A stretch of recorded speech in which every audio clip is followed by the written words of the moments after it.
Moscow, the Olympics continue to spin on a wobbly axis, trapped in a vortex of corruption and doping. Who should be held responsible for Russia's systematic doping, which operated furtively at the 2014 Winter Games in the Black Sea resort of Sochi and was exposed by the same man who masterminded its shadowy effectiveness? Should Russia's Olympic Committee be made to pay by a forced absence from the 2018 Winter Games in February in South Korea? Should all Russian athletes be barred from competing there? Some of them? How does one decide? And how much blame should the International Olympic Committee and the World Anti-Doping Agency share? Both have been widely criticized for not spending the necessary effort or money over the years to seriously address the use of performance-enhancing drugs. Read more. Putin accuses U.S. of pressuring IOC to exclude Russia from Winter Olympics. With 2018 Olympics approaching, Canada calls on IOC to move quickly on Russian doping sanctions. Russian doping whistleblower should be arrested if he returns home, court rules. You might be interested in. Ayman al-Khazrai's name went viral in February after he was accused of making anti-Semitic statements while leading prayers at his downtown mosque last year.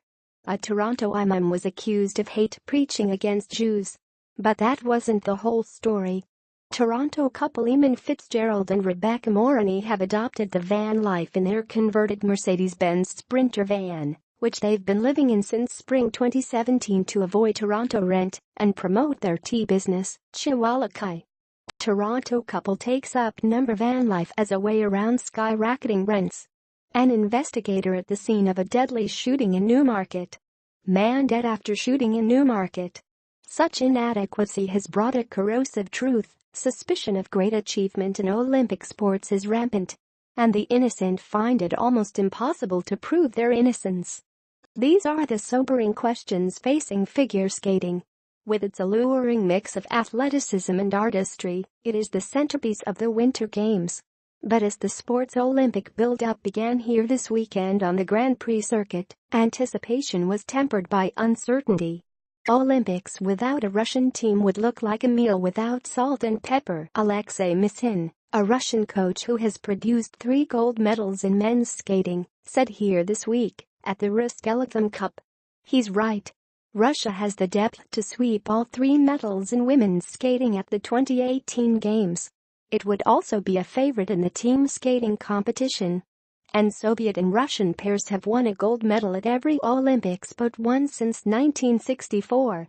But the International Olympic Committee has not yet decided what, if any, punishment should be meted out to Russia for its state-sponsored use of banned substances, which involved as many as 1,000 athletes.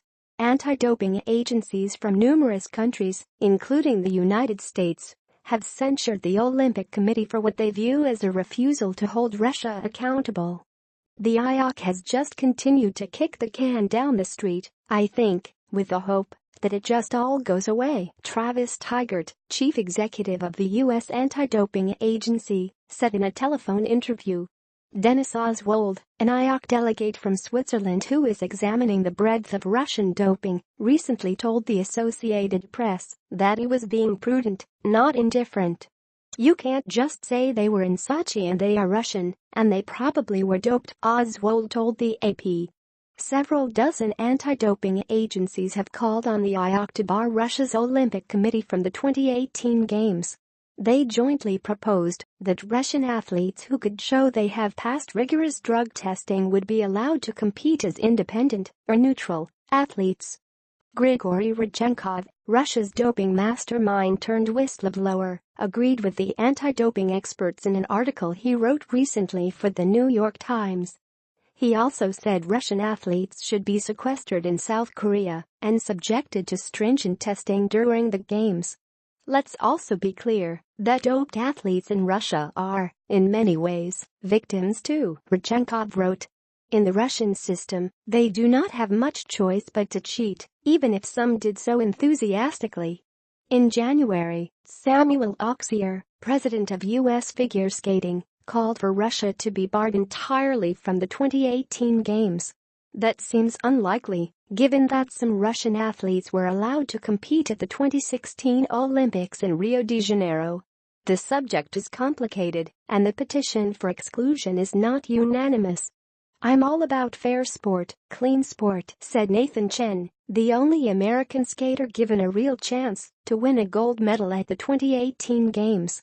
But skaters understand imperfection, given that they are judged in a scoring system that is not always comprehensible or equitable. "The Olympics are about unity, bringing the world together," Chen said, "not keeping it apart. I would love to have them still in the sport," he said of the Russians. "I think that would be weird not to have them."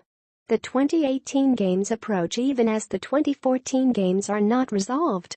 An investigation by WADA, known as the McLaren Report, confirmed a clever, brazen doping scheme at the Sochi Olympics. Tainted urine samples were slipped through a mouse hole in the drug lab to be laundered like drug money.